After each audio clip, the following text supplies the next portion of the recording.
J'ai le plaisir de vous présenter Dominique Stoppa-Lyonnais. Elle est professeure de génétique médicale et expert mondial dans le cancer de sein en particulier. Elle va nous parler de ça et je la remercie énormément d'être venue.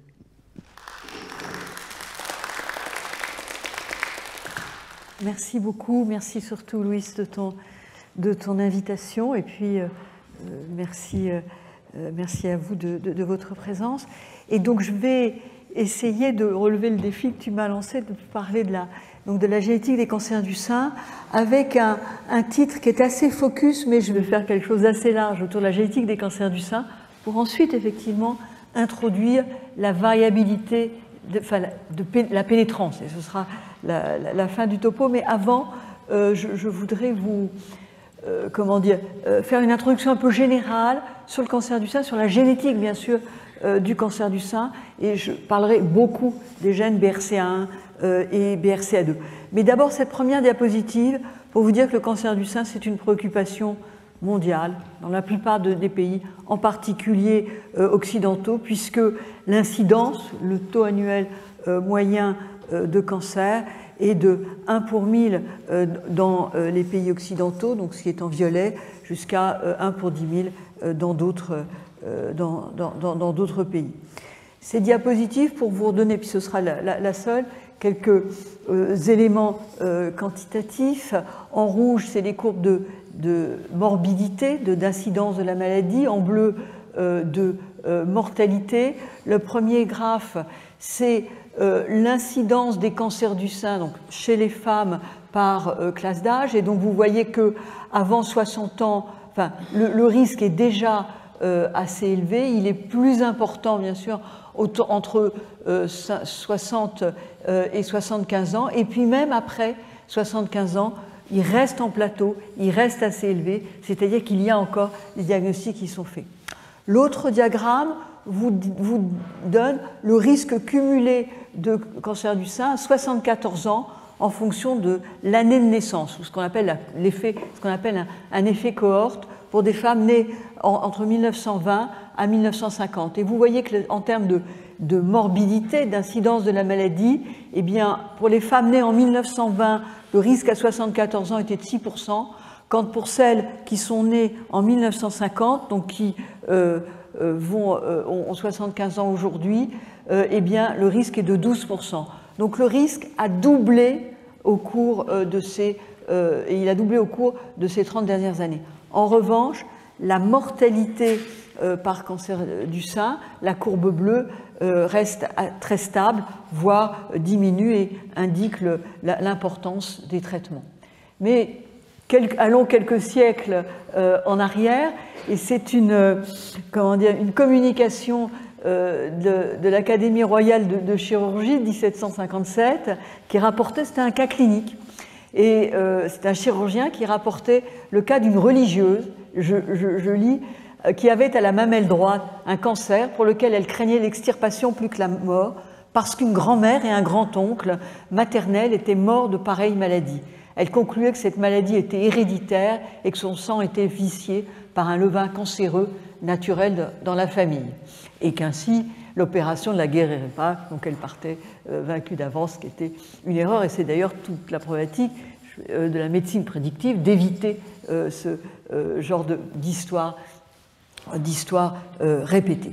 Et puis une autre lettre qui est très émouvante et que Françoise Madja, qui avait s'occupé des archives médicales de l'Institut Curie, m'a transmise, c'était la lettre d'un militaire qui était en poste à Meknès, au Maroc, en 1951, et qui écrivait au docteur Beau, médecin de l'Institut Curie: « Devant ces morts successives causées par la même terrible maladie, je finis par me demander si ce fléau n'est pas héréditaire, ou tout au moins si la branche maternelle de ma fille n'offrait pas des prédispositions.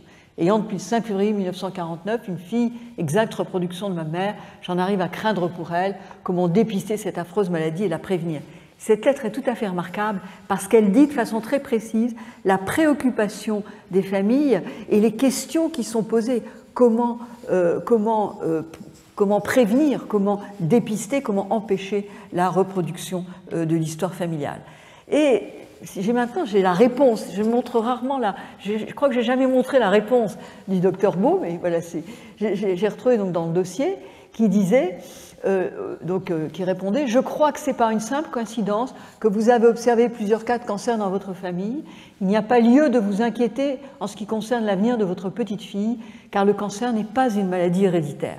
Je ne lui jetterai pas la pierre, ce d'autant que dans ce cas-là, il s'agissait d'un cancer du col utérin. Et on sait qu'il n'y a pas beaucoup de place pour l'hérédité dans le cancer du col utérin. Et puis, je dirais que le cancer n'est pas une maladie héréditaire.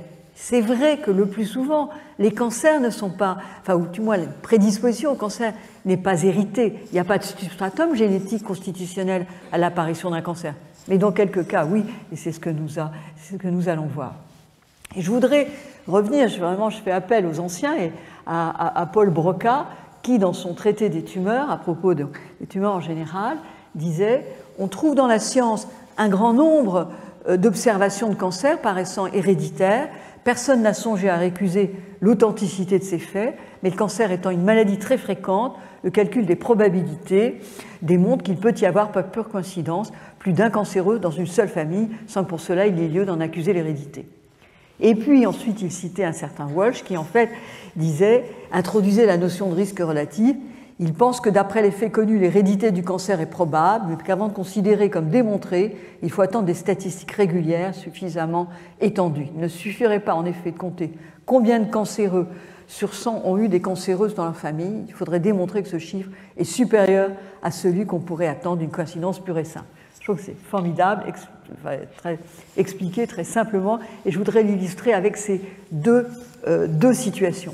Le rétinoblastome, qui est une tumeur de la rétine de l'enfant, du petit enfant, qui survient le plus souvent dans les 2 premières années de vie.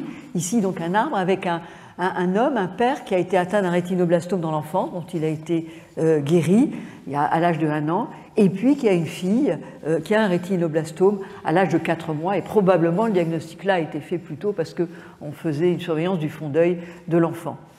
Et en fait, donc le risque de rétinoblastome, c'est à peu près un enfant sur 15 000.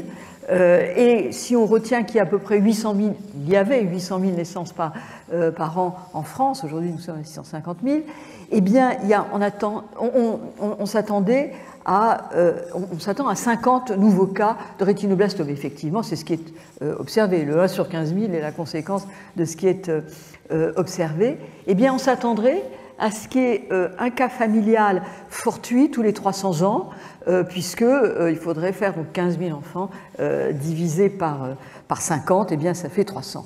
Et en fait, on observe, ou je dirais on observait 5 cas familiaux par an, c'est-à-dire 1500 fois plus. Donc là, l'hérédité du rétinoblastome, on peut considérer sur cette observation, elle est, dans certains cas, tout du moins, elle est démontrée. Il y a un excès de forme familiale. La discussion, la problématique n'est pas du tout la même pour le cancer du sein, parce que si on retient un risque cumulé de cancer du sein à l'âge de 70 ans de 9%, eh bien on s'attend, du seul fait de cette fréquence élevée, à ce qu'il y ait des histoires familiales fortuites. Et donc c'est ce que j'ai tenté d'illustrer sur cette situation. On prend une structure familiale type, il y a au moins 5 femmes qui ont atteint l'âge de 70 ans, parce que donc, il y a une femme atteinte qui a un cancer du sein à 70 ans, puis elle a au moins 5 apparentés de premier ou second degré qui ont atteint l'âge de 70 ans. Eh bien, si on retient que le risque cumulé à 70 ans est de 9%, eh bien, dans 36% des cas, on sera dans une situation familiale comme à gauche, avec au moins une apparentée, en l'occurrence ici la grand-mère paternelle, qui a été atteinte de cancer du sein avant l'âge de 70 ans. Et donc c'est une histoire familiale fortuite. Alors, avant d'aller plus, je dirais m'enfoncer dans la génétique des cancers du sein, je voudrais prendre un peu plus de recul pour vous faire comprendre les choses et vous présenter 2 diapos sur le rétinoblastome et puis 2-3 diapos sur la génétique des cancers, sur la tumorigénèse. D'abord, la prédisposition au rétinoblastome, c'est le paradigme des prédispositions au cancer, et c'est le gène qu'on a appelé, du rétinoblastome qu'on a appelé RB1 pour rétinoblastome 1, parce qu'on pensait en trouver d'autres, le 1, il n'y en a pas d'autres, eh bien, a été le premier gène de prédisposition qui a été identifié. Mais tout a commencé d'abord par un épidémiologiste. Vous voyez, les mathématiques en génétique sont extrêmement importantes. Knudson, qui en 1971 avait, devant l'observation de formes familiales de cancer de rétinoblastome, et ayant compris que c'était une transmission dominante de l'un des deux parents à un enfant, et ayant vu qu'en moyenne, le plus souvent, l'âge diagnostique d'une première atteinte chez un enfant était beaucoup plus jeune que dans les cas non familiaux. Et il a proposé l'hypothèse suivante, c'est que deux mutations d'un gène, deux mutations génétiques étaient nécessaires, pas suffisantes, mais nécessaires pour que se développe, puisse se développer un rétinoblastome. Et il proposait qu'en absence de prédisposition, les deux mutations étaient en fait acquises en postnatal au cours de la vie, et qu'en cas de prédisposition, l'une était héritée et l'autre acquise. Et donc c'est ce que je montre sur ces deux schémas que j'ai empruntés à Catherine Benaiti. Les formes sans prédisposition, donc c'est les deux yeux de l'enfant, et les ronds verts sont autant de neuroblastes de la rétine. Eh bien, il n'y a pas de prédisposition du seul fait des erreurs de réplication de l'ADN, une mutation dans une des cellules, et puis par hasard, s'il y a une deuxième mutation, eh bien, à ce moment-là, la cellule sera en route dans le rétinoblastome. En revanche, quand il y a prédisposition, parce qu'il y a l'altération est constitutionnelle, a pu être héritée d'un des deux parents, ou le fait d'un accident génétique survenu dans les gamètes de l'un des deux parents, voire encore une altération post-zygotique très tôt après la conception, eh bien l'ensemble des cellules des deux rétines il y aura cette altération génétique. Et à ce moment-là, il y aura quasi immanquablement dans plusieurs cellules un deuxième événement de mutation du seul fait des erreurs de réplication de l'ADN, et donc plusieurs cellules seront en route vers le rétinoblastome. Et puis, je reviens donc là, Cummings, qui est un biologiste cellulaire, un généticien, 2 ans plus tard, a proposé que, en fait, les deux altérations sont les deux copies ou allèles d'un même gène. Et puis, très vite, et dernière diapositive sur le rétinoblastome, d'abord, en 1963, sans qu'on connaisse pas grand-chose, on n'avait pas identifié les gènes, vous avez vu que le karyotype humain venait d'être à peu près cerné. On avait quand même la structure de l'ADN, mais Penrose, qui est un généticien, et Stallard, qui est un ophtalmo, avait observé qu'il y avait des enfants, dans de rares situations, qui présentaient un retard mental et puis un rétinoblastome bilatéral survenant à un âge très jeune.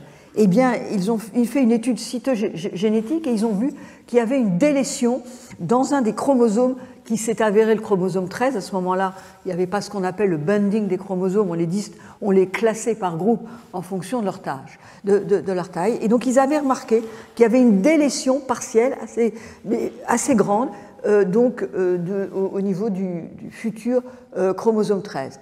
Et puis, Webster-Caveny a montré qu'au niveau tumoral, a pu montrer là que, en fait, ces délétions étaient assez localisées sur le bras long du chromosome 13, en 13-14. Et puis, Stephen Friend, qui est un chirurgien, a fait ce qu'on appelle une cartographie délétionnelle dans la tumeur, c'est-à-dire, et c'est une espèce de truc éclaté, représente la tumeur.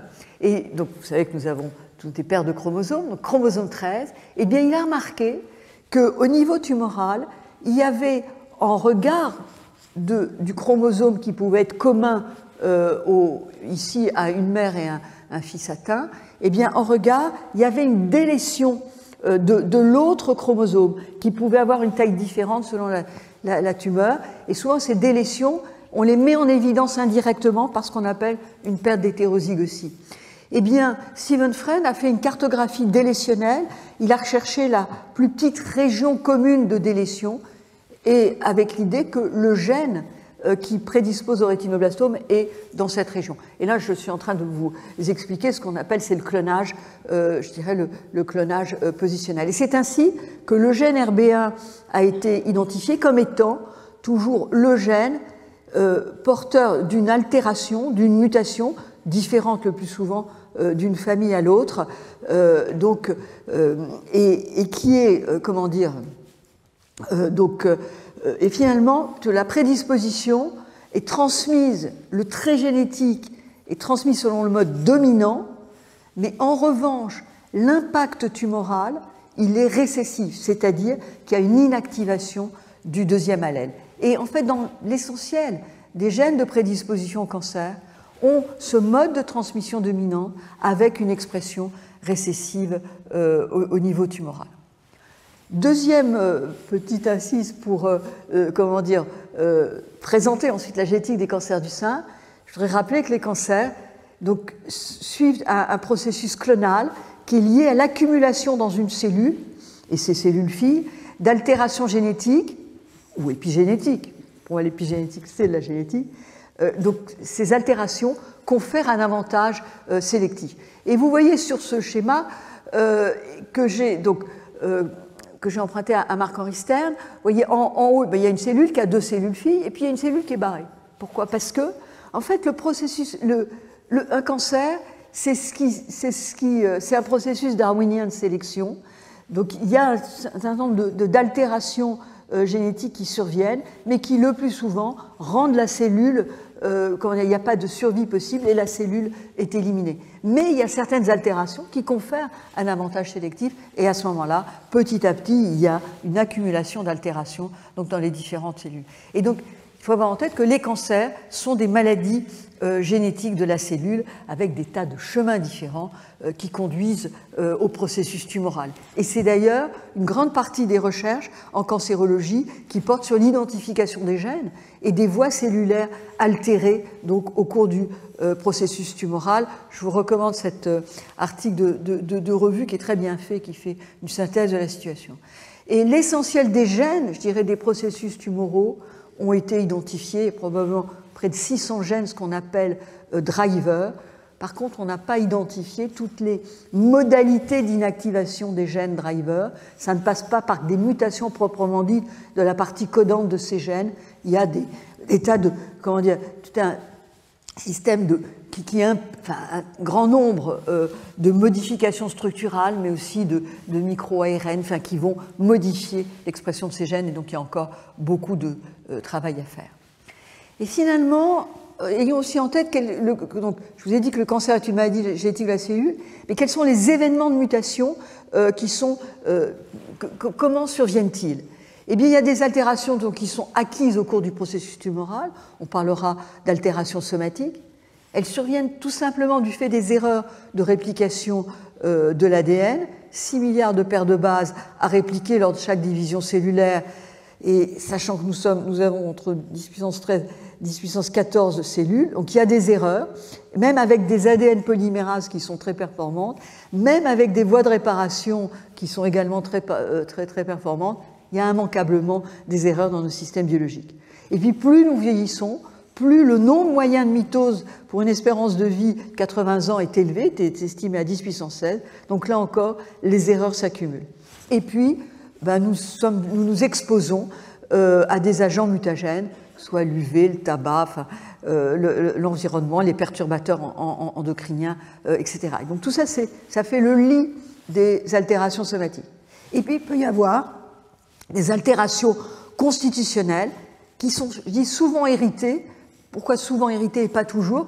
Parce qu'il peut y avoir des événements de mutations, néomutations qui surviennent dans les gamètes de l'un des deux parents, ou encore très tôt après la conception, et un certain nombre de ces altérations, si on les retrouve dans les gamètes de l'individu, vont être transmissibles à la génération suivante.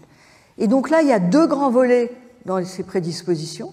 Il y a des gènes du processus tumoral, c'est-à-dire qu'il y a une étape qui est déjà franchie constitutionnellement dans l'ensemble des cellules nécessaires à la transformation. C'est typiquement ce qui se passe dans le rétinoblastome. Le gène RB1, je ne vous ai pas parlé de la fonction de la protéine, je ne voudrais pas prendre trop de temps, mais c'est un élément essentiel, ça a un rôle dans la différenciation cellulaire, donc dans la transformation tumorale. Et puis, il y a des gènes de réparation de l'ADN, on parlera de gènes caretaker, et on va voir BRCA1, BRCA2, mais aussi des gènes de prédisposition au cancer du côlon, comme ce qu'on appelle les gènes du mismatch repair, sont des gènes de réparation.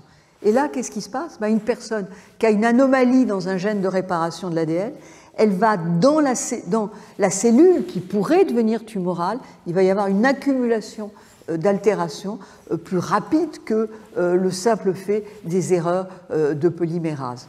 Et donc, il y a par là un risque plus élevé de cancer. Maintenant, arrivons enfin au sujet, à notre sujet du jour.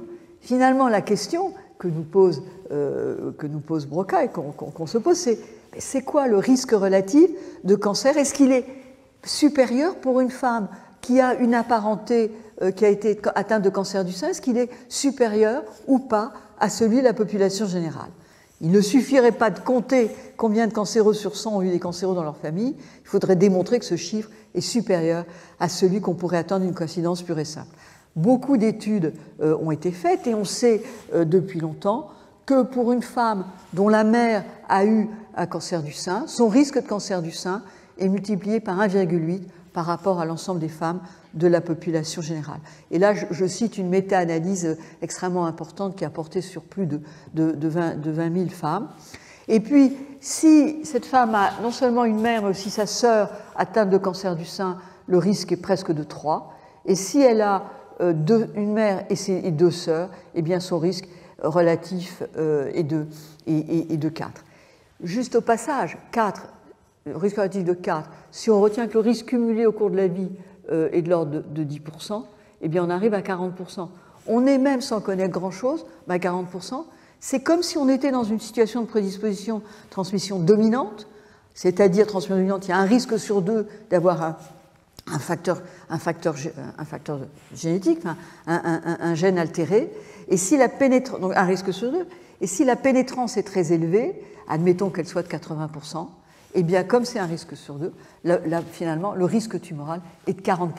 Donc même la simple observation de ces situations de risque relatif chez une femme qui a 3 apparentés au premier degré atteint nous dit qu'on s'oriente vers la transmission dominante. Et effectivement, il y a eu des études de ségrégation qui ont suivi le trait génétique prédisposition au cancer du sein, faisant l'hypothèse qu'il y a un trait génétique. Il y a cette étude fait référence, c'est l'analyse de l'histoire familiale de 4000 femmes atteintes de cancer du sein avant l'âge de 60 ans, donc relativement jeunes, et 4000 femmes indemnes, mais bien sûr appariées sur l'âge et l'origine géographique. Et puis, donc on a regardé s'il y avait plus de cas, et on l'a observé effectivement, d'autres femmes atteintes dans le groupe des femmes atteintes de cancer du sein versus le groupe témoin. Et puis on a regardé quel était le meilleur modèle qui collait avec la distribution donc, de surplus des cas chez les apparentés. Et le modèle, c'est un modèle qui est dominant, donc bien sûr une branche parentale autant maternelle que paternelle, et combien de fois j'ai entendu dire « Oh ben si c'est du côté paternel, c'est pas de problème, on est quasi protégé », erreur majeure, avec une confusion de la transmission du trait génétique et celle de son expression. Donc l'une est indépendante du sexe et pas l'autre. Et puis les paramètres du modèle, eh bien c'est la fréquence, la fréquence la fréquence des porteurs dans le groupe des cas versus la fréquence des porteurs dans la population générale. Il est estimé à 5% dans le cas des cancers du sein et puis 0,5% dans la population générale. Et dans le modèle, il n'y avait pas d'introduction donc de néomutation.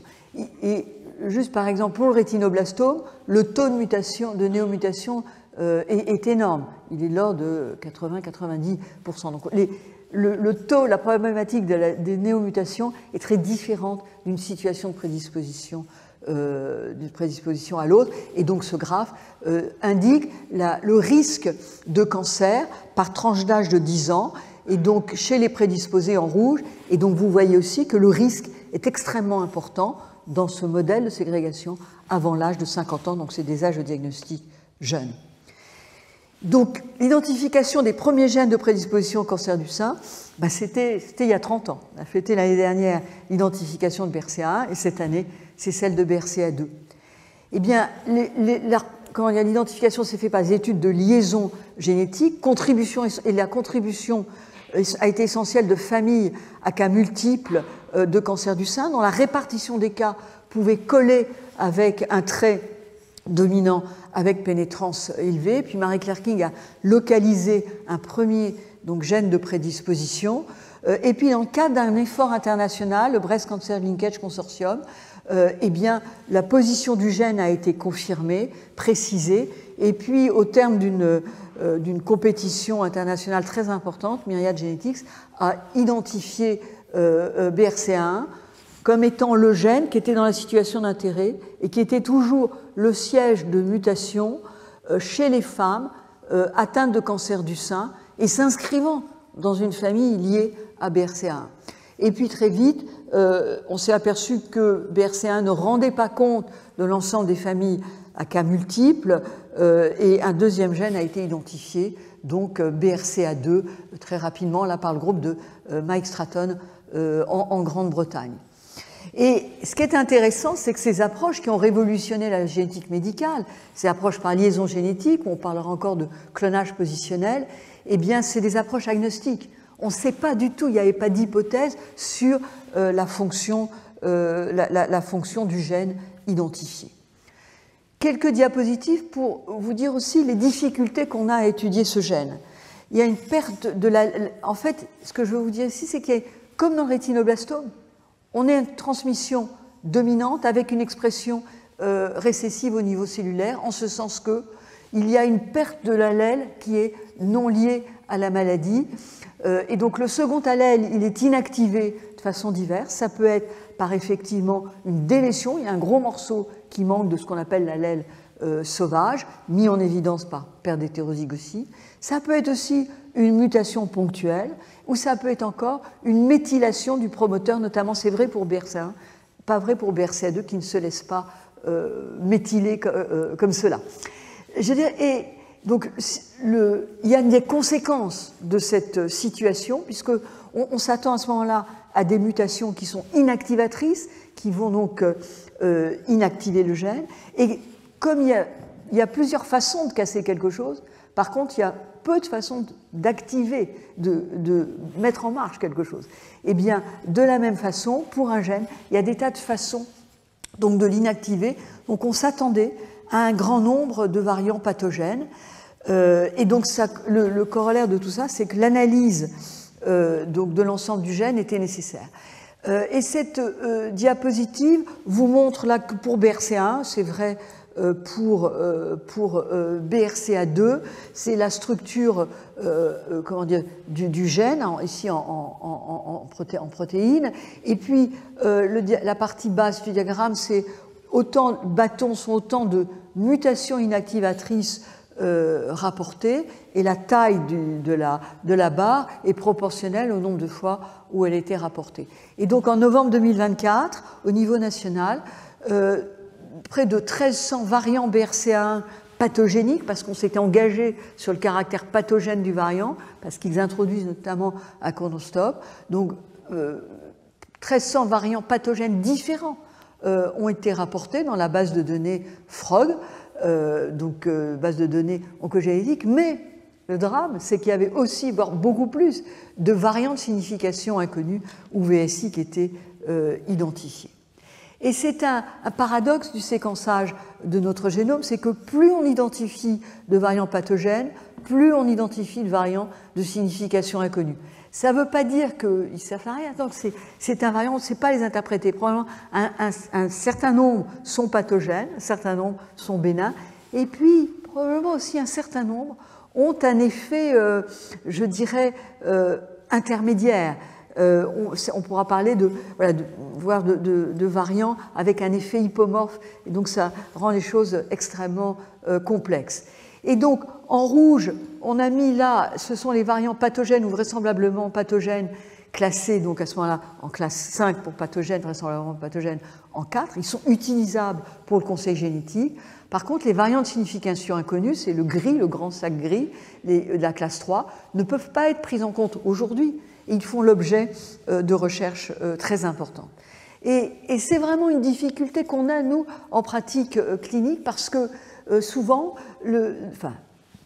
je dirais pas tant les biologistes et les généticiens, mais les médecins qui prennent en charge les patients, s'ils voient un rendu de résultat avec quelque chose d'incompréhensible, petit c, 92,4, 92,32, C vers A, et là, ils se disent ça a l'air rare, donc c'est grave. Et donc il faut vraiment, ça peut être source de, comment dire, d'attitudes incohérentes au sein des équipes médicales. Et c'est un article du New York Times que j'avais emprunté d'une jeune femme complètement dépourvue parce que les médecins n'étaient pas d'accord pour l'interprétation du variant, et ce qui naturellement avait un effet très important sur la prise en charge, parce que vous allez le voir, la problématique c'est celle de mammectomie de prévention ou pas, ou chirurgie des ovaires de prévention ou pas. Et c'est de l'importance je dirais, de la mise à jour de la constitution de bases de données de variants qui soient de grande qualité. Et donc il y a des efforts internationaux qui sont faits pour classer les variants BRCA. C'est vrai pour finalement un très grand nombre de gènes pour les maladies génétiques. Je ne lis pas les différents je dirais, arguments qui nous conduisent à les intégrer dans un modèle multifactoriel et faire un rapport de vraisemblance pour l'effet pathogène versus non pathogènes, mais je voudrais souligner l'importance des collaborations internationales et notamment la Global Alliance for Genomics and Health, GA for GH. Donc voilà, je dirais le panorama est à peu près, planté, le décor est planté. Quelques diapositives sur la pénétrance. On va y arriver sur les premières études de pénétrance. Et c'est une étude qui aujourd'hui fait vraiment référence, Kuchenbecker, donc publiée en 2017. Pourquoi? Parce que c'est une étude prospective. Donc elle s'est affranchie des biais de sélection sur la survie. Donc un ensemble de plus de 6000 femmes porteuses d'une mutation variant pathogène BRCA1 et 4000 BRCA2, la moitié étant atteinte d'un premier cancer, l'autre moitié indemne, inclusion 97-2011. Et ce qui est très important, c'est que cette étude a été faite à partir des femmes vues en consultation génétique. Pourquoi? Parce qu'il y avait une histoire familiale ou un âge jeune au diagnostic donc dans ces familles. 96% des cas donc inclus dans des consultations de génétique.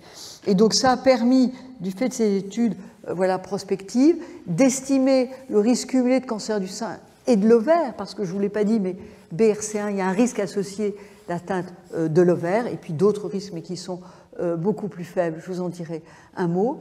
Et donc, en bleu, le schéma de gauche, les femmes porteuses d'une altération BRCA1, en orange BRCA2, et vous voyez que les risques cumulés à 80 ans sont 72%, avec un intervalle de confiance relativement étroit, 65-79. Les chiffres sont à peu près similaires pour BRCA2, mais avec davantage de cas un peu plus jeunes pour BRCA1.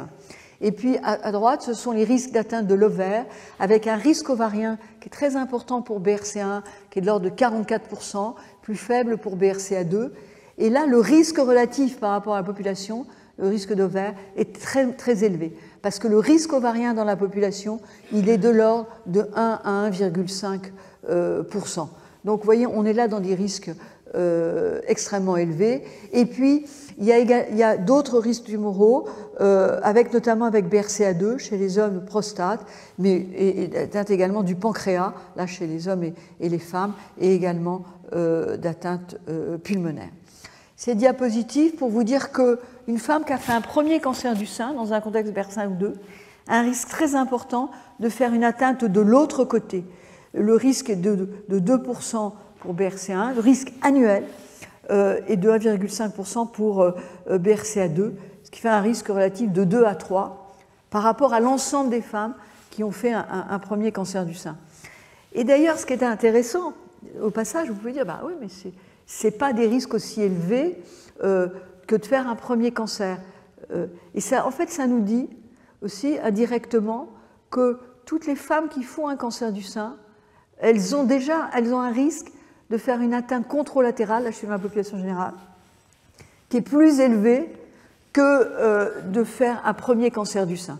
C'est comme si je vous disais, il y a une petite part génétique pour toutes les femmes atteintes de cancer du sein.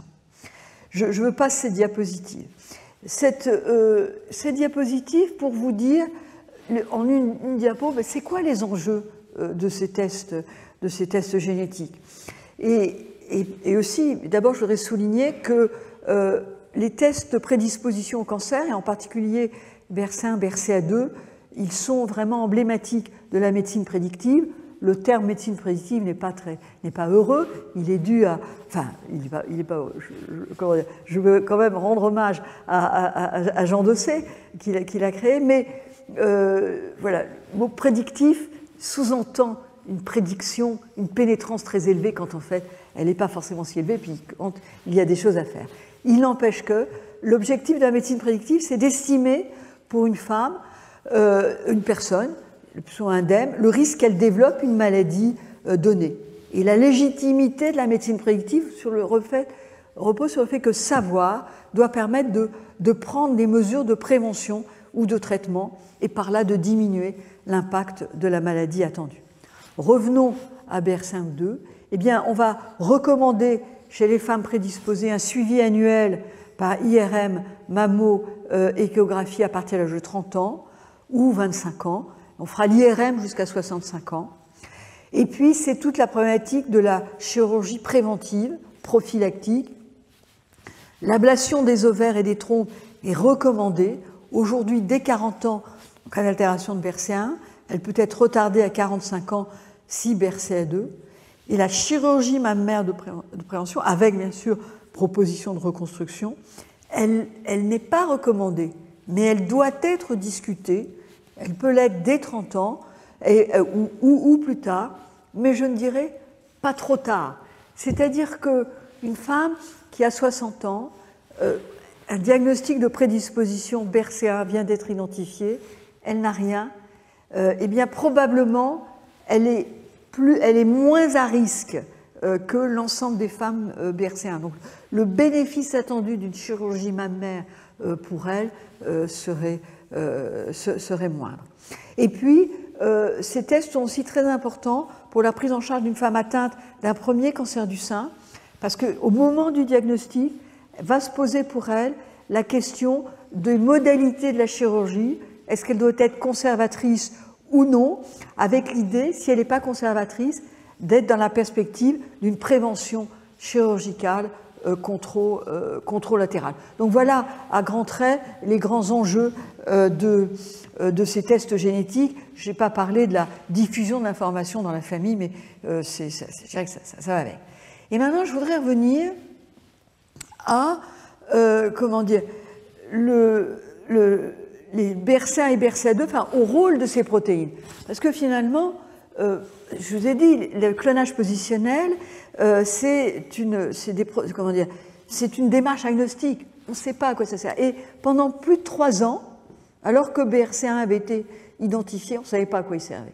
Et c'est finalement par des tests cellulaires tous azimuts qu'à un moment, Ralph Scully a montré qu'il y avait une colocalisation de BRCA1 avec RAD51, et RAD51, c'est une recombinase extrêmement conservée au cours de l'évolution des espèces et qui, chez Escherichia coli, s'appelle REC-A.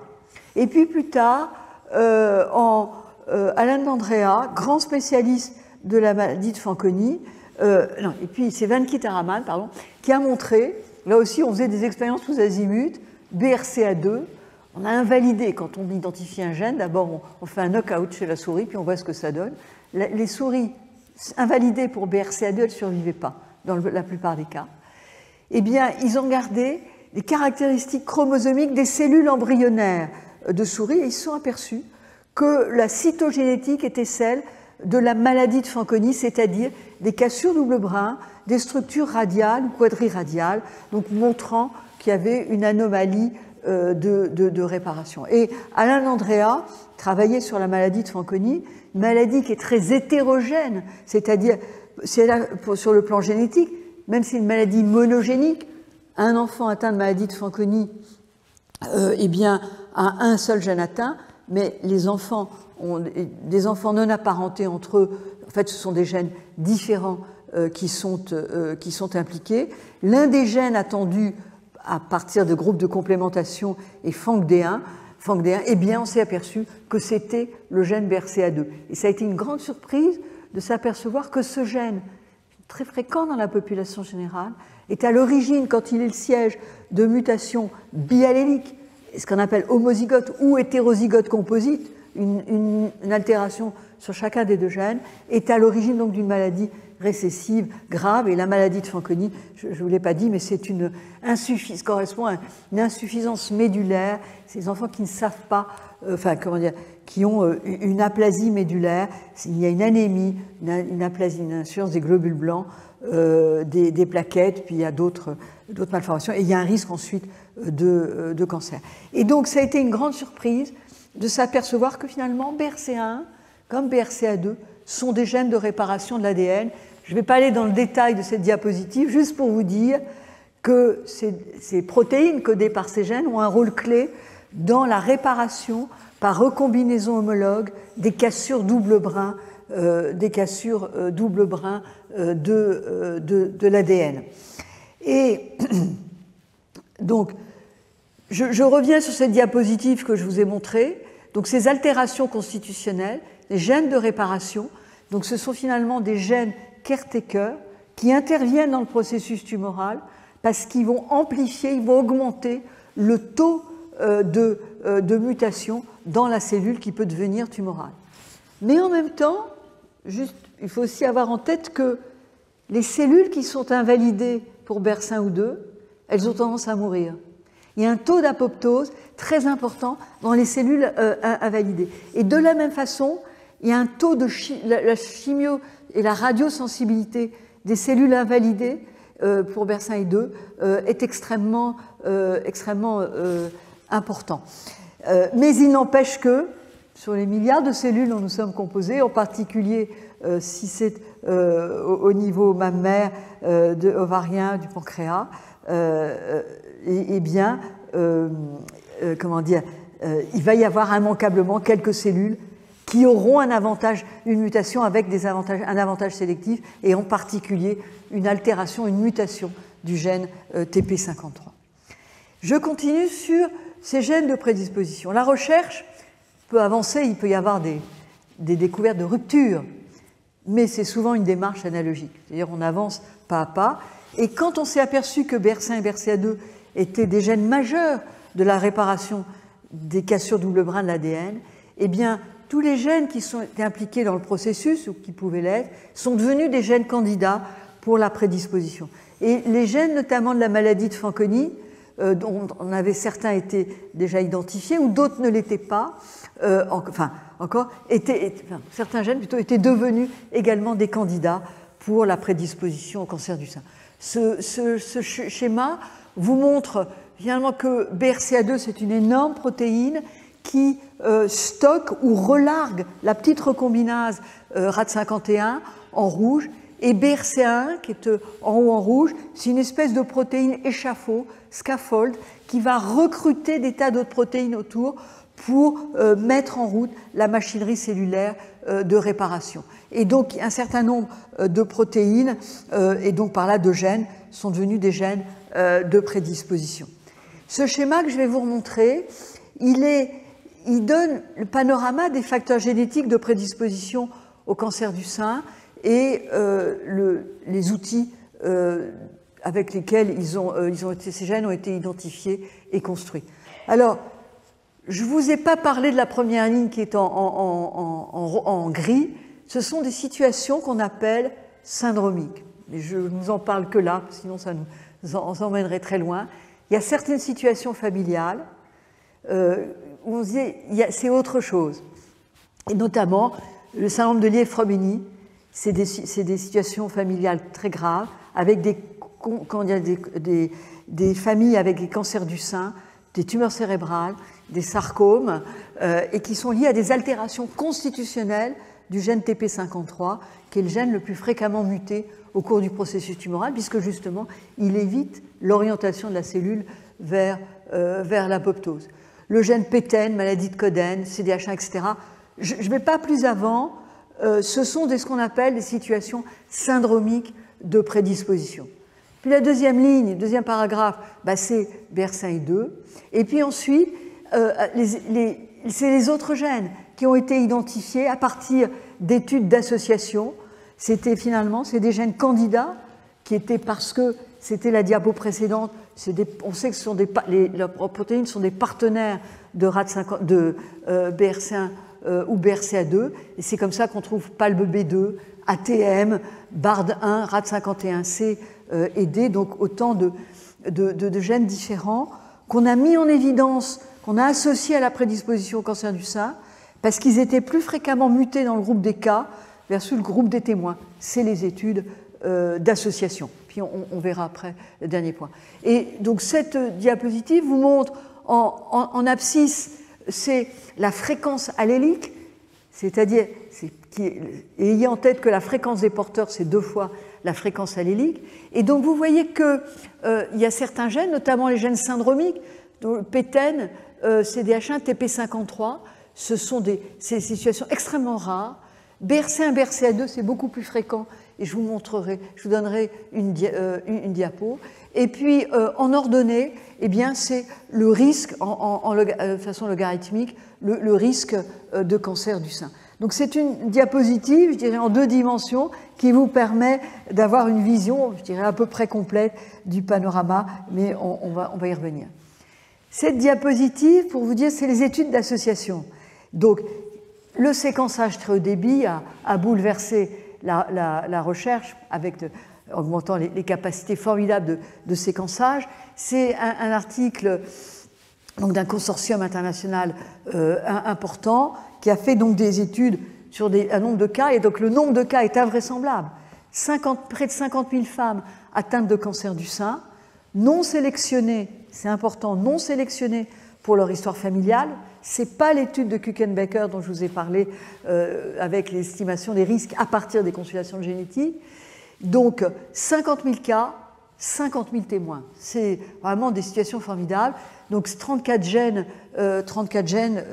analysés. Et donc vous voyez ici le odds ratio, on pourrait dire le risque relatif. En rouge, on retrouve bien sûr BRCA1. Donc c'est odds ratio en échelle, que vous voyez avec là bien sûr des intervalles de confiance extrêmement étroits. PALB-B2, qui est un gène impliqué dans la voie cellulaire, la voie c'est PALB-B2 d'ailleurs, ça veut dire partner and link to BRCA2. Là l'intervalle de confiance est plus large. C'est un gène de prédisposition, mais l'intervalle est plus large. Pourquoi? Parce que les études, malgré des 50 000 cas, 50 000 témoins, les études sont moins puissantes compte tenu de la faible fréquence des mutations de ce gène. Et puis donc on s'est aperçu que il y a aussi des gènes qui ont un risque modéré, plus modéré, comme PALB-B2, BARD1, et puis des gènes RAD51C et D qui sont également impliqués dans la recombinaison homologue et qui sont aussi des gènes modérés. Ces études, alors un mot sur la prévalence des altérations de BRCA1 dans la population générale caucasienne. Je ne suis pas là chez les femmes atteintes de cancer du sein. Plusieurs études ont été faites sur des petites séries, et donc je cite, donc on avait BRCA2, fréquence chez les témoins 1 pour 300, une autre étude 1 pour 147, et puis il y a eu une grande étude américaine où ils ont fait des exomes complets dans les HMO, avec des systèmes de santé quasi autonomes, 1 sur 200. Mais finalement, je trouve que ce qui est très intéressant, c'est l'étude BICAC dont je vous ai parlé, cette étude consortium. Et en fait, je trouve que c'est intéressant de voir la problématique chez les témoins. Les témoins nous donnent de l'information, et donc vous voyez, pas très bien, mais les contrôles, BRCA1 sur 50 000 cas, 58 patients témoins, enfin, porteurs de mutations pathogènes identifiés, c'est-à-dire 1 sur 1000, et puis BRCA2, donc 1 sur 400.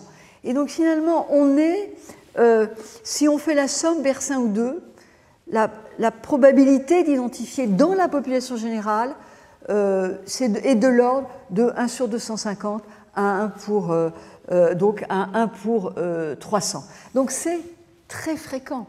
Et aujourd'hui, on se met à faire ce qu'on appelle des exomes, des études génome entier pour des maladies, notamment des maladies génétiques. Dans le cadre du plan France Médecine Génomique, on cherche, on veut faire un diagnostic, on séquence tout, et il y a ce qu'on appelle des données incidentes. Eh bien, les gènes les plus fréquemment mutés, et en ce sens qui conduisent à des propositions de prise en charge, c'est BRCA1 et BRCA2. Maintenant, comment dans la population générale, donc là j'en reviens à la pénétrance, il y a une augmentation du risque de cancer chez les femmes prédisposées. Donc chez les femmes prédisposées, que ce soit là BRCA1 ou BRCA2. C'est un travail ancien de Marie-Claire King, et elle a montré qu'il y avait également un effet cohorte. C'est-à-dire que les femmes nées ici, de façon arbitraire, avant 1940, avaient un risque de cancer du sein qui était 2 fois moindre par rapport à celles nées après 1940. Et ça nous dit, l'altération est la même, qu'il y a un impact de l'environnement ou des facteurs liés, je dirais, au mode de vie. Et j'ai rapporté ici, j'ai rappelé les facteurs, des classiques facteurs de risque de cancer du sein, les premières règles précoces, la ménopause tardive, l'absence de grossesse ou un premier enfant né après 30 ans, l'absence d'allaitement, contraception hormonale, un traitement hormonal de la ménopause, l'alcool, les graisses animales, l'obésité, la faible activité physique, et puis peut-être aussi des effets directs de l'environnement et des particules fines. Et puis il y a aussi, on a rapporté la densité mammaire élevée et les lésions mammaires à risque, type carcinome in situ ou hyperplasie atypique. Je les ai mis en italique, densité mammaire et lésions mammaires, parce que moi c'est plutôt des éléments, des marqueurs de risque, mais qui sont eux-mêmes peut-être la résultante des facteurs de risque mis plus haut, voire aussi de facteurs génétiques. Probablement la densité mammaire a une part de facteurs génétiques. Donc il est clair, dans le risque de cancer, il y a un impact du mode de vie, en particulier sous l'angle reproductif. L'âge à la première grossesse, vous le savez, dans nos pays occidentaux, a beaucoup reculé, et le nombre d'enfants également. Et puis il y a des facteurs génétiques. Et là, c'est une observation au départ anecdotique, 2 familles, identifiées à Curie, avec même altération du gène BRCA1. Dans un cas, c'est sur 4 générations que des cancers du sein, avec d'ailleurs, vous voyez au passage que l'âge de diagnostic a diminué. Et puis dans l'autre cas, sur 2 générations, que des cas de cancer de l'ovaire. Naturellement, dans chacune de ces familles, il ne faut pas attendre le premier cancer du sein ou le premier cancer de l'ovaire. Il faudra être vigilant sur les 2.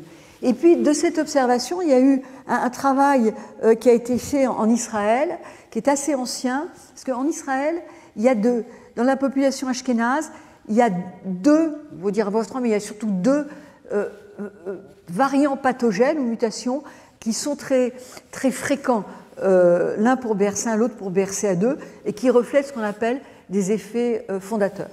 Et donc, il a été regardé si le cas index, c'est-à-dire la première personne identifiée dans la famille, était atteinte de cancer du sein, eh bien en violet, en rouge, quel était à ce moment-là le risque des apparentés porteuses? Eh bien, le risque était essentiellement au sein, c'est la courbe de rouge, un peu moins à l'ovaire, enfin il y a quand même un risque d'ovaire. Et à l'inverse, si la première personne testée dans la famille était le point d'entrée, c'était un cas d'ovaire, eh bien le risque des apparentés était surtout à l'ovaire. Il peut y avoir des atteintes du sein, mais le risque était surtout à l'ovaire. Et ça nous dit qu'il y a des facteurs génétiques à distribution, qui interviennent, pas forcément mendéliennes. Juste deux diapos, mais je vais aller très très vite et j'ai presque honte devant Louise Kunitella-Mercy. C'est des études, mais je voulais juste introduire la notion de ce qu'on appelle le Genome-Wide Association Study, ou GWAS, qui ont beaucoup occupé la recherche quand le séquençage très haut débit n'était pas encore arrivé. Donc on mettait sur une puce d'1 centimètre carré des dizaines de milliers de variants génétiques distribués sur l'ensemble du génome, et ces variants étaient souvent des systèmes à 2 allèles très simples, et avec les 2 allèles étant souvent à peu près représentés. Il pouvait y avoir une variation. Et donc, on a fait ensuite ce qu'on appelle on a regardé l'étude d'association, un grand nombre de cas, un grand nombre de témoins, avec bien sûr, tout repose sur le fait que le fond génétique est le même, et donc ça veut dire aussi que y a un problème, c'est qu'il faut que ça vous verrez bien sûr plus en détail, c'est que on va regarder un certain nombre de variants génétiques de SNP que pour une population donnée. Et donc on a regardé dans ces études 2 groupes de cas, groupe de témoins. On regarde quels sont les variants est-ce qu'il y a des variants pour lesquels un des 2 allèles est commun et surreprésenté dans le groupe des cas par rapport au groupe de témoins. Puis après, on fait un 2e tour, on restreint, et puis on fait un 3e tour, et on va vers l'identification donc de variants dont l'allèle rare augmente ou diminue le risque de cancer. Et ici, de cancer du sein, et on va avoir un effet, je dirais, multiplicatif. Enfin, on est dans une situation d'effet multiplicatif. On est là dans ce que je crois que tu appelais la variabilité étroite, l'héritabilité étroite. Et donc, c'est finalement, je reprends cette diapositive du panorama des tests, et c'est ces SNP dits à risque, enfin, ces SNP, l'un des allèles augmente ou diminue, et donc là, ce sont des allèles très fréquents dans la population, et puis, enfin relativement fréquents, et puis chaque variant, l'un des 2 allèles est associé à une augmentation, mais très faible. Voilà. Et ce qui importe, c'est la combinaison de ces SNP qui a pu être mise en évidence. Et donc, on a... Alors aujourd'hui, pour le cancer du sein, dans la population caucasienne occidentale, il y a un PRS pour polygénique risk score, que moi j'aimerais plutôt appeler génomique risk score, parce que on n'est pas dans des gènes. La plupart de ces variants, de ces SNP, sont dans des régions non codantes, voire en dehors des gènes. Mais donc il a pu être montré qu'il y a un certain nombre de femmes qui ont une combinaison de certains SNP qui vont augmenter de façon importante, ou à l'inverse, les protéger du risque de cancer du sein. Donc ça, c'est des approches au niveau de la population générale. Et il a secondairement été fait des études dans le cadre d'un consortium qui s'appelle SIMBA, donc c'est études de GWAS chez les femmes présentant une mutation BRCA1 ou BRCA2. Et vous voyez pas très bien, mais en haut à gauche, si le risque cumulé est de 71%, eh bien, il peut osciller entre 50 et 83% selon la distribution des PRS, c'est-à-dire la combinaison de ces SNP. Et donc, on va maintenant vers des modèles qui intègrent tout ça. Et peut-être que vous pouvez, une autre façon de voir les choses, c'est la distribution des risques de cancer du sein à 5 ans selon les possibles PRS chez des femmes ayant un variant pathogène d'un gène de prédisposition. Alors, vous ne voyez pas là très bien, mais BRCA1, c'est ce qui est en rose, enfin, ou BRCA2 en bleu, c'est le dernier. Et donc, vous voyez que les risques pour une personne donnée sont susceptibles. Il y a une distribution finalement gaussienne en fonction donc des PRS, et avec finalement des risques absolus compris qui peuvent varier entre 5 et 10% dans la population de femmes qui a une altération en bleu, donc pour BRCA2. Et donc, l'idée est d'aller vers des estimations individuelles de risque, donc en consultation de génétique. Et cette dernière diapositive sur la problématique de la pénétrance, c'est que j'ai remis les travaux de Kuchenbecker, donc c'est les estimations de risque dans les études prospectives, mais de femmes vues en consultation génétique, et vous voyez que donc les risques, c'est BRCA1, prenons BRCA1 72%, avec un intervalle 65-79. Maintenant, si on prend l'étude BICAC, les grands 50 000 cas témoins non sélectionnés pour une histoire familiale, les cas consécutifs de cancer du sein, eh bien, le risque est de 53%, avec un intervalle de confiance qui est entre 42 et 63, qui ne recouvre même pas l'intervalle de confiance de Kuchenbecker. Et puis, là, je ne vous ai pas montré l'étude, mais il y a une étude anglaise, une cohorte de UK Biobank, donc appel à la population anglaise, étude Genotype First Approach in Medicine, plus de 72 000 femmes. Et bien là, alors le risque est à 70 ans, le risque est beaucoup plus faible, 32% en BRCA1, avec un intervalle de confiance 20-45. Donc ça nous dit que, il y a encore beaucoup de travail, mais on va y arriver, on a les grandes orientations, en intégrant à la fois les facteurs de risque non génétiques que j'ai évoqués, les facteurs PRS, voire peut-être d'autres, voire il peut y avoir aussi, il ne faut pas hésiter, il peut y avoir une combinaison, ça peut arriver de plusieurs variants rares, il y en a un dont je ne vous ai pas parlé, qui est le gène ATM, mais peut-être la combinaison des deux augmente encore les choses. Donc on voit où il faut aller pour aller vers des estimations individuelles de risque. Je ne sais pas si j'ai encore un peu de temps ou pas. Tu as encore 25 minutes. Ah. Bon. Donc si vous avez, vous, encore un peu de courage, je voudrais vous dire un mot, parce que c'est un breakthrough, là. Tout à l'heure, j'évoquais la recherche analogique qui va pas à pas. Là, ça a été un breakthrough. C'est comment est-ce que la connaissance des mécanismes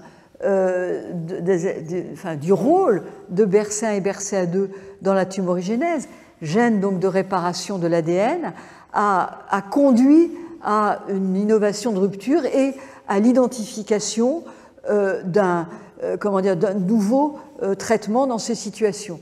J'ai fait en très court, donc BRCA1 et 2 sont des gènes de réparation de l'ADN, eh bien Alan Ashworth, il y a maintenant 20 ans, a proposé que de majorer cette incapacité, ces difficultés plutôt de réparation de la cellule tumorale invalidée pour BRCA1 et 2, donc à réparer et à survivre. Il a proposé de majorer cette difficulté en bloquant une autre voie de réparation, qui est en l'occurrence le base excision repair, et en mettant ce qu'on appelle un inhibiteur de poly-ADP-ribose polymérase, ou PARP, donc PARP inhibiteur. Et on est dans ce qu'on appelle un concept de létalité synthétique. Si la cellule a une voie de réparation altérée seulement, BRCA1 et 2, elle peut encore réparer, elle est encore là. Mais si on barre une autre voie de réparation, voilà, elle a bien du mal à réparer. Et il a été donc les PARP inhibiteurs, dont la première spécialité médicale a été l'olaparib. Il y a eu un essai clinique chez les femmes atteintes de cancer de l'ovaire dans un stade important, avancé. Eh bien, le fait, c'est en bas à gauche, de donner un inhibiteur de PARP en violet, eh bien, ça a diminué, ça a augmenté plutôt la survie de 83%, tout moins la survie sans récidive pendant un certain temps. Donc ça a été vraiment une avancée majeure, comme rarement les oncologues médicaux le voient. Et puis, il a pu être montré, il y a eu d'autres essais avec d'autres aussi PARP inhibiteurs dans le cancer du sein, qui a montré l'intérêt, donc dans des formes graves de cancer du sein, de la prescription d'inhibiteurs de PARP. Il y a eu également un essai sur des cancers du pancréas. Et puis, aujourd'hui, c'est BRCA1, BRCA2, mais des essais sont en cours pour l'inactivation d'autres voies, d'autres gènes de la réparation des cassures double brin. cette diapositive, pour vous dire, là je passe encore à autre chose, pour vous dire que, comment dire, quand j'ai commencé, BRCA1, voilà, je vous ai dit, c'est des altérations qui sont héritées, il y a peu de néomutations. Mais la question se posait, c'est, mais est-ce que, quand on regarde dans la tumeur, notamment cas de cancer de l'ovaire, est-ce qu'il peut y avoir des altérations qui sont toutes les deux somatiques? Et donc c'est l'objet de cette étude qui est ancienne, mais qui a été très importante, que l'on doit au TCGA aux États-Unis. 316 carcinomes ovariens de haut grade. Donc le séquençage a été tumoral. On a regardé BRCA1 et BRCA2. Et puis vous voyez, donc nombre d'altérations identifiées dans la tumeur, c'est 73 sur les 316, c'est-à-dire dans 23% des cas de carcinome de l'ovaire, on a trouvé une inactivation de BRCA1 ou 2. Et puis après, la question posée, c'était, oui, mais d'où ça vient? Cette altération tumorale, est-ce qu'elle est somatique sur les deux copies ou est-ce que dans un cas, elle est constitutionnelle? Et il a pu être montré que dans 52 cas, et bien sur les 76, l'altération était, en fait, il y avait une altération constitutionnelle. Et puis dans 21 cas, elle était somatique des deux côtés.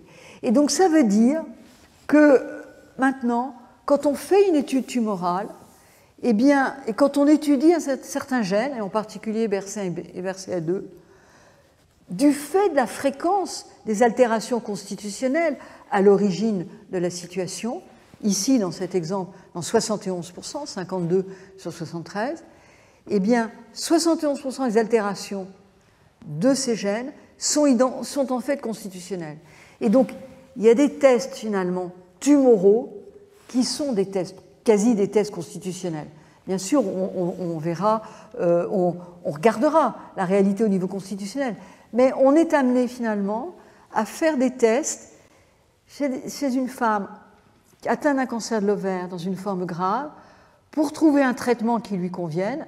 En l'occurrence, parce qu'il y a une inactivation de BRCA1 ou 2, on va regarder s'il y a une altération, mais en même temps, on fera quasiment un test constitutionnel.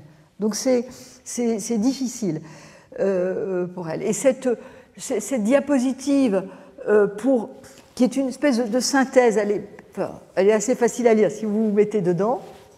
Là encore, c'est des études formidables. Plus de 45 000 tumeurs ont été étudiées, de 47 localisations tumorales différentes, 56 gènes qui, on le sait, peuvent être altérés de façon constitutionnelle. En vert, eh bien, pour un gène donné, c'est l'origine constitutionnelle. Donc en haut, on a BRCA1, BRCA2. Là, plus de 75% des cas, toutes localisations confondues, l'origine est constitutionnelle, comme on l'a vu tout à l'heure. Et puis, à l'inverse, TP53, qui est aussi un gène de prédisposition au cancer du sein et à d'autres localisations, et bien là, à l'inverse, l'origine constitutionnelle, c'est au milieu de la figure, est très, très, très faible. C'est de l'ordre de 1 pour 500 à 1 pour 1000. Pourquoi? Parce que c'est un gène clé du processus tumoral qui, le plus souvent, est somatique, qui est nécessaire à la transformation d'un très grand nombre de tumeurs. Et donc, cette étude, je le montre souvent aux étudiants, parce qu'elle est très importante pour jongler sur l'origine de ces altérations génétiques. Cette avant-dernière diapositive, pour vous dire que donc, les indications, on peut dire, alors, elle nous parle de tests de prédisposition, mais quand est-ce qu'on fait des tests? Alors, je ne vais pas aller dans le détail, mais comment dire, en noir, sont les situations où il y a une histoire familiale. Et on va faire un test. D'ailleurs, chez la personne la plus susceptible d'être prédisposée, c'est une femme qui a déjà eu un premier cancer, ou voire un homme. Et donc, il y a des situations familiales évocatrices. Et puis en vert, ce sont des situations individuelles évocatrices. Notamment, aujourd'hui, une femme qui a un cancer du sein avant 41 ans, on doit lui proposer un test de prédisposition. Et ce ne sera pas d'ailleurs un test BRCA1 ou 2, ça va être un panel de gènes. C'est l'ensemble des gènes qui sont dans le panorama que je vous ai montré. C'est tous les hommes atteints de cancer du sein, quel que soit l'âge. C'est toutes les femmes atteintes d'un cancer de l'ovaire de haut grade. Et puis maintenant, Il y a également, c'est en rouge, ce qui s'est invité, le theranostic, le traitement s'est invité dans la recherche de prédisposition. C'est des femmes qui ont un cancer du sein avancé, sans amplification de HER2. C'est des femmes qui ont un cancer du sein, ce qu'on appelle triple négatif, c'est-à-dire très indifférencié. Et puis, c'est quand on a identifié un variant pathogène au niveau tumoral, donc dans la tumeur, et là, on fera plutôt un test ciblé sur l'altération identifiée. Et cette dernière diapositive, pour vous dire, oui, panorama des facteurs génétiques, de prédisposition, il s'est complété peu à peu, mais il y a encore beaucoup de questions, de défis à relever. D'abord, c'est la classification des variants de signification inconnue. Je vous ai dit qu'il y en a même plus que de variants pathogènes pour lesquels on s'engage. Il y a l'identification des facteurs modificateurs de risque, qu'ils soient génétiques ou non génétiques, et ça va être particulièrement précieux pour les gènes à effet modéré, comme PALB-B2, ATM dont je ne vous ai pas parlé, mais qui revient souvent. Et puis, une autre question, est-ce qu'il y a d'autres gènes de prédisposition? Probablement, il n'y en a pas vraiment d'autres. Par contre, il y a d'autres modalités d'inactivation, y compris de ces gènes, qui échappent aux techniques actuelles. Tout n'est pas dans la partie codante, des gènes. Y a-t-il de nouveaux mécanismes d'inactivation? Et quelles sont les exigences pour poser des tests dans la population générale? Il y a des personnes qui disent moi je veux un test BRCA, ou un panel de gènes. Aujourd'hui, on ne le propose pas. De toute façon, on a un système de santé très solidaire qui fait que ce ne serait pas pris en charge. Mais on n'a même pas, les personnes n'ont pas vraiment le droit non plus de le faire comme ça, sauf si elles le font par Internet. Mais après, c'est une autre histoire. Et quelles sont les exigences, néanmoins, pour proposer ces tests dans la population générale?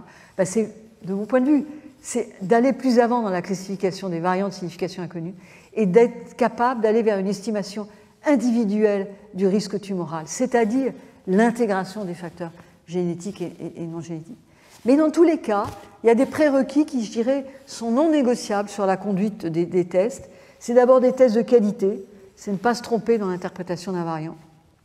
Chez des personnes qui sont informées des enjeux du test, pour elles, mais y compris pour leur descendance. Et aujourd'hui, le législateur qui adore faire de la médecine avec les lois de bioéthique nous enjoint à la personne qui fait un test, qui, si elle le fait, test génétique en général, si ce test peut conduire à des mesures de soins ou de prévention pour les apparenter, cette personne a le devoir de les informer, elle engage sa responsabilité civile.